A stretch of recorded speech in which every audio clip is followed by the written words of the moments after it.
Ateísmo é amor, é viver no agora, é sentir o calor que o presente aflora. Olá a todos, sejam bem-vindos ao meu podcast Grandes Mentes do Ateísmo. O podcast Grandes Mentes do Ateísmo ele é focado em pessoas que mudaram o mundo ateu, né? O que nós entendemos como ateísmo moderno. É importante talvez destacar que esses nomes não necessariamente significam pessoas que contribuíram diretamente, mas que foram importantes, como Carl Sagan, Albert Einstein. Eles não eram pessoas necessariamente ateias publicamente ou declaradas. Mas esse podcast também dá um foco muito forte a pessoas que contribuíram fortemente, como o neoateísmo, Christopher Hitchens, Sam Harris, Richard Dawkins, que é largamente conhecido. Então, nesse podcast, eu convido vocês a fazer uma viagem no tempo e talvez, às vezes, filosófica sobre o ateísmo, né? Como que o ateísmo evoluiu, né? Quais são as questões históricas. Mas também eu queria convidar vocês, né, aproveitando essa introdução do podcast, para conhecer os meus livros, né? São vários livros na Amazon. Eu queria recomendar para vocês especificamente agora A Revolução Ateísta. A Revolução Ateísta é um livro que eu dediquei especificamente ao ateísmo. É um livro que fala exatamente disso, né? O livro ele tem um foco na Madalyn O'Hair, que foi uma ativista ateísta norte-americana, mas o livro também fala de outros nomes e o livro é lançado em volumes, né? Esse primeiro volume está focado na Madalyn O'Hair, mas a ideia é que os próximos volumes também vão focar em outros nomes do ateísmo. Então esse podcast e o livro A Revolução Ateísta são dois complementares, né? Ou seja, esse podcast, ao produzir o podcast, eu estou preparando o material para os próximos volumes, que serão muito possivelmente dedicados a talvez nomes individuais ou grupos, né, de ateus. Então, bom episódio, bom aprendizado e boa escuta.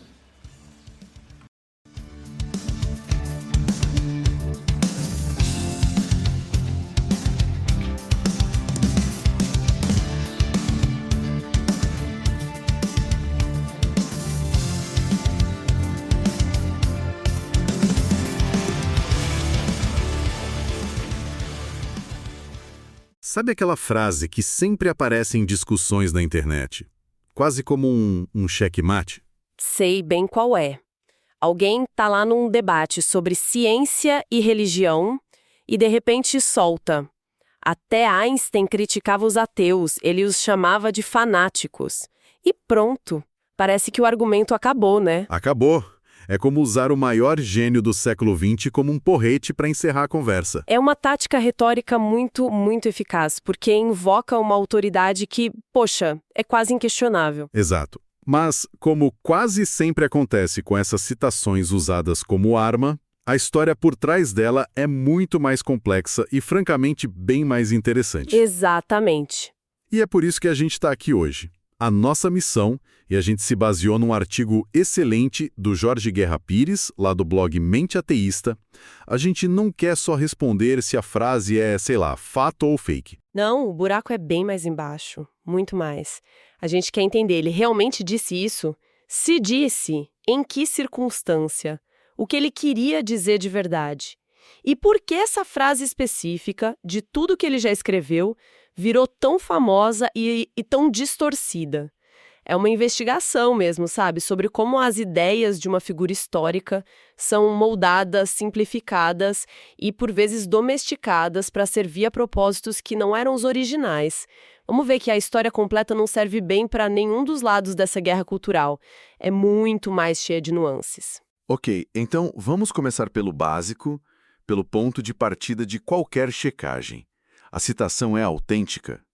Einstein realmente usou as palavras ateus fanáticos? Sim, e aqui já cai a primeira linha de defesa de quem não gosta da frase. Não é invenção, não é boato de internet, não é uma tradução ruim. A citação é 100% autêntica. Ele escreveu, em inglês, Fanatical Atheists. Certo. E qual é a prova disso? Onde isso está registrado?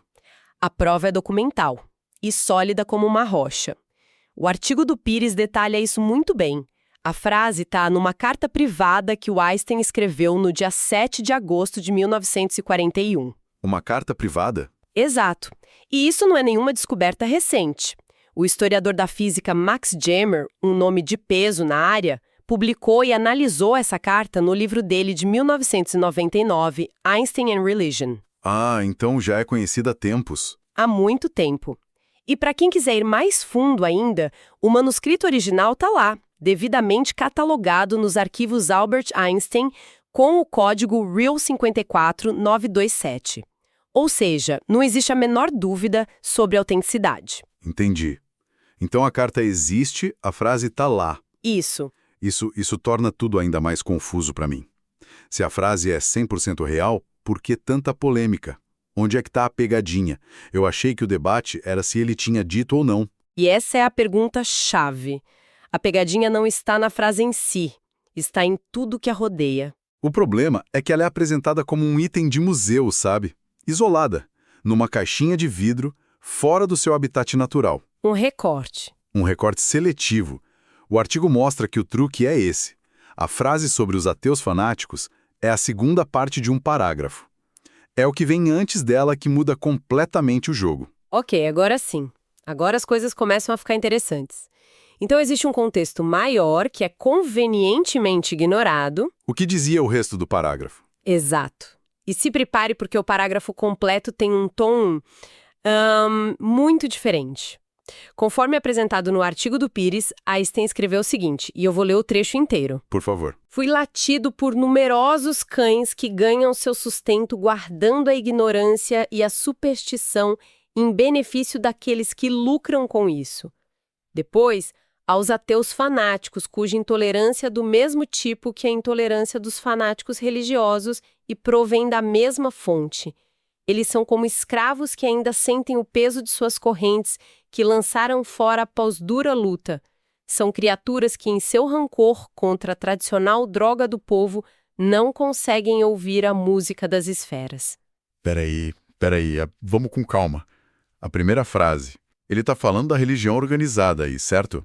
Claramente. Ele literalmente usa as palavras cães, ignorância, superstição e fala de gente que lucra com isso. Isso é brutal. É um ataque muito mais violento e direto do que a crítica aos ateus. Infinitamente mais violento. O centro de gravidade da crítica dele, o alvo principal do parágrafo, não são os ateus, são as instituições religiosas. Nossa. Ele as descreve de uma forma absolutamente demolidora. A crítica aos ateus fanáticos só aparece depois, e de forma qualificada. Ele diz que a intolerância deles é do mesmo tipo e vem da mesma fonte da intolerância religiosa que ele acabou de destruir. Isso muda tudo. Completamente. Ele não está defendendo a religião contra o ateísmo. Ele está criticando o que ele percebe como um padrão de fanatismo em ambos os lados. Mas o ataque inicial, o mais pesado, é para a religião. É a definição de citar fora de contexto. Tirar só a segunda parte da frase é de uma desonestidade intelectual gritante. Ele está criando um paralelo. Ele está dizendo, olha, eu sou atacado por esses religiosos dogmáticos e também sou atacado por esses ateus que, na minha visão, agem com o mesmo tipo de intolerância. E a parte sobre os cães, essa sistematicamente apagada da história, claro. Sempre. Por quem quer usar a citação? Tada. O artigo fala sobre isso. Qual era a circunstância dessa carta? Exatamente. Você captou o tom perfeitamente. O artigo do Jorge Guerra Pires ressalta que esse é outro ponto crucial do contexto. Isso não foi um ensaio para uma revista acadêmica, nenhuma entrevista para o New York Times. Era algo pessoal. Foi um momento de irritação numa correspondência privada para um destinatário que a gente nem sabe quem é. Ele estava respondendo alguma coisa específica? Sim, e isso é fundamental. Um ano antes, em 1940, o Einstein tinha publicado um ensaio chamado Ciência e Religião. Ali ele tentava expor a visão sutil e complexa dele sobre o tema. E a reação não foi boa, imagino. Aparentemente foi péssima. O artigo explica que ele recebeu uma enxurrada de críticas agressivas de todos os lados. Os religiosos o atacaram por não acreditar em um Deus pessoal. E muitos ateus militantes tentaram cooptá-lo. Queriam usá-lo como um garoto propaganda para a causa, sabe? Como prova de que a ciência matou Deus. Ele devia estar de saco cheio de ser instrumentalizado. Exato. A Carta de 1941 é uma reação a essa fadiga. É o Einstein irritado, não o Einstein filósofo. Faz todo sentido. E isso nos leva à grande questão que fica no ar. Se ele ataca a religião com essa ferocidade e, ao mesmo tempo, critica o que ele chama de ateísmo fanático, afinal, de que lado ele estava? Einstein se considerava ateu? Essa é a pergunta de $1 milhão. E o artigo argumenta, corretamente, que a resposta depende muito do que você define como ateu. Como assim? Se a gente definiu o ateísmo simplesmente pela ausência de crença num Deus teísta, então a resposta é sim. O artigo lista o que o Einstein explicitamente rejeitava. Um Deus pessoal que se preocupa com os humanos, a ideia de milagres, a eficácia das orações, a providência divina, imortalidade da alma, revelação. Então ele varreu da mesa todos os pilares das grandes religiões monoteístas. Todos eles. Nesse sentido, ele era ateu. Ele não acreditava no Deus da Bíblia, do Alcorão ou da Torá. Mas então, por que a crítica tão forte aos ateus fanáticos? O que o incomodava tanto? O que o artigo deixa muito claro é que a crítica do Einstein não era teológica. Não era sobre a proposição Deus não existe. Ele mesmo não acreditava nisso. A crítica era psicológica e cultural. O alvo dele era uma postura, uma atitude. Não era o quê? Era o como? Perfeito. Era a transformação da negação de Deus numa nova identidade dogmática, reativa e, na visão dele, tão intolerante quanto a religião que combatia. É aí que entra aquela metáfora incrível dos escravos que ainda sentem o peso de suas correntes. Precisamente. É uma imagem muito poderosa. Para o Einstein, essas pessoas tinham se libertado das correntes da religião, o que ele via como algo positivo. Mas a luta foi tão árdua, o rancor era tanto, que elas continuavam psicologicamente acorrentadas àquilo que negavam. A identidade delas ainda era definida em oposição à religião. Isso. Elas não conseguiam, como ele diz no final, ouvir a música das esferas. Ou seja, apreciar a maravilha do universo por si só, sem o filtro dessa batalha constante. Então, para ele, o problema não era não crer em Deus. Era fazer dessa descrença uma cruzada raivosa. Era uma crítica ao comportamento, não à ideia. Perfeito. Ele via o mesmo padrão mental. A certeza absoluta, a falta de humildade, a agressividade com quem pensa diferente. Para ele, um fanático religioso e um ateu fanático eram só dois lados da mesma moeda do dogmatismo. E ele, como cientista e pensador, detestava o dogmatismo em todas as formas. Ok, então vamos juntar as peças. Ele rejeitava a religião tradicional, mas também não se identificava com o ateísmo militante da época dele. Qual era a alternativa, então? Para onde ele olhava? O artigo fala sobre aquele conceito dele, o sentimento religioso cósmico, não é? Esse nome sempre me soou meio confuso. Causa muita confusão mesmo, principalmente pela palavra religioso. Mas o artigo ajuda a desemaranhar isso. O sentimento religioso cósmico de Einstein não tem nada a ver com fé, crença ou divindades. É uma postura filosófica diante da existência. Uma postura. Como assim? É baseado em 3 pilares, mais ou menos. Primeiro, uma admiração profunda, quase um assombro pela ordem, pela harmonia e pela inteligibilidade do universo. A ideia de que as leis da física existem e podem ser compreendidas pela mente humana era para ele a coisa mais incrível de todas. Ok, primeiro pilar. Segundo, um sentimento de humildade, o reconhecimento da nossa pequenez diante da vastidão do cosmos. E terceiro, uma rejeição total do antropocentrismo, a ideia de que o universo foi feito para nós ou que tem algum propósito relacionado aos humanos. O artigo tem uma citação dele que ilustra isso muito bem, algo sobre a maravilha da natureza. Sim, é uma frase fantástica.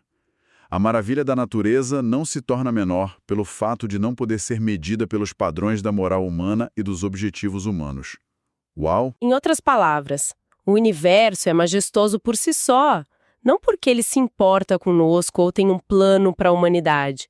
É uma visão muito mais alinhada com filósofos como Spinoza, que via Deus como a própria natureza, ou com o que hoje a gente chama de naturalismo filosófico. É uma forma de espiritualidade, se quiser usar a palavra, que vem da razão e da ciência. não da revelação ou do dogma. Isso esclarece muita coisa. O que me leva de volta à questão da distorção. Se o pensamento dele é tão claro quando a gente olha as fontes, por que essa citação truncada se tornou tão onipresente? O artigo de Pires vai direto ao ponto. É porque ela é uma ferramenta retórica útil. Mas como essa ferramenta foi forjada? Como a versão errada se espalhou tanto? O artigo analisa os mecanismos de distorção, e um deles é fascinante. O autor o chama de circularidade epistemológica, ou o que a gente poderia apelidar de loop da Wikipédia. Loop da Wikipedia é um vício da nossa era digital. Funciona assim. Em vez da Wikipedia ir à fonte primária, que seria a carta de Einstein, ou a fonte acadêmica, o livro do Max Jammer, por muito tempo o verbete em inglês citava um artigo da revista Time, uma fonte jornalística, não acadêmica. Exatamente. E aí se cria um ciclo vicioso. A interpretação da mídia, que é mais simples, mais vendável, acaba sendo citada por uma fonte com aparência enciclopédica, como a Wikipédia, o que lhe dá um selo de credibilidade. Outros blogs e artigos, então, citam a Wikipédia e a versão simplificada se espalha como verdade, num processo que o autor chama, com toda razão, de empobrecimento epistemológico. Porque as fontes se citam em círculo, sem voltar ao documento original. Mas o artigo aponta que o problema não está só no jornalismo rápido da internet. Até um biógrafo aclamado como Walter Isaacson, Exato. autor da biografia mais famosa de Einstein, teria contribuído para essa visão distorcida. Como assim? E aqui a análise do artigo fica ainda mais sutil e interessante. Pires argumenta que o Isaacson não comete erros factuais, ele não mente sobre a carta. O problema é o que o autor chama de enquadramento interpretativo. É uma questão de ênfase, então. É uma questão de ênfase, de seleção narrativa. Einstein repetidamente suaviza as críticas ferozes de Einstein à religião, enquanto dá um peso enorme às suas críticas ao ateísmo.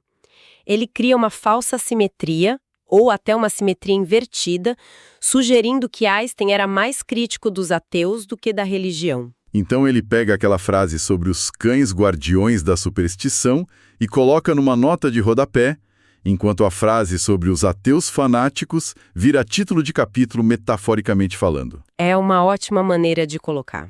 A biografia, embora factualmente correta, acaba pintando o retrato de um Einstein menos radical, mais espiritualizado, de uma forma vaga, e mais palatável para um público que se sente confortável com a ideia de que a ciência e a religião podem ser amiguinhas. O resultado é um Einstein domesticado. Mas por quê? Por que um biógrafo tão respeitado faria isso? Seria por alguma convicção religiosa pessoal? O artigo levanta uma hipótese mais interessante. O autor argumenta que o viés do Isaacson provavelmente não vem da fé pessoal dele. Ele é uma pessoa secular. O viés viria do que ele chama de conformidade cultural. Conformidade cultural. Na nossa cultura ocidental, uma espiritualidade vaga, não dogmática, é geralmente vista como um sinal de maturidade, de sabedoria, é respeitável. Certo. Por outro lado, o ateísmo militante é frequentemente enquadrado como algo reativo, imaturo, quase adolescente. É a diferença entre dizer sou espiritualizado, mas não religioso, e dizer Deus não existe e a religião é um veneno. A primeira soa sofisticada, a segunda soa agressiva. Aceitável do gênio sábio e espiritualizado. Não é uma defesa da religião, mas uma domesticação narrativa que torna Einstein uma figura menos polarizadora e mais confortável para a maioria. Ok, vamos amarrar tudo isso. A análise do artigo nos mostra um percurso fascinante. Sim, Einstein disse a frase sobre os ateus fanáticos, mas no mesmo fôlego, no mesmo parágrafo, ele foi muito mais duro com a religião organizada. Muito mais. A crítica dele não era a ausência de crença, mas a uma postura psicológica que ele via como dogmática e intolerante, um espelho do fanatismo religioso. No fim, ele rejeitava qualquer tipo de pensamento que fechasse as portas para a dúvida e a admiração. E a ironia final, que o artigo do Pires aponta de forma brilhante, é que a maneira como essa citação é usada hoje é a personificação exata do que o Einstein criticava. Usá-la como um slogan superficial, descontextualizado, para vencer um debate na internet é precisamente o tipo de abuso intelectual e falta de rigor que tanto o irritava. Nossa, verdade. As pessoas que usam a frase para calar as outras estão, sem perceber, agindo exatamente como o tipo de fanático que ele descreveu. É um caso perfeito de como o pensamento complexo e cheio de nuances de uma figura histórica pode ser achatado, simplificado e transformado em munição para guerras culturais que não têm nada a ver com o que a pessoa realmente pensava. O que nos deixa com uma questão para refletir, que vai muito além de Einstein. Se isso aconteceu com ele, uma das figuras mais documentadas e estudadas da história, com quantas outras figuras históricas isso também não acontece? Quais outros pensadores, artistas ou líderes políticos a gente conhece apenas através de uma versão domesticada, moldada mais pelas nossas necessidades e confortos culturais de hoje do que por suas próprias palavras e complexidade?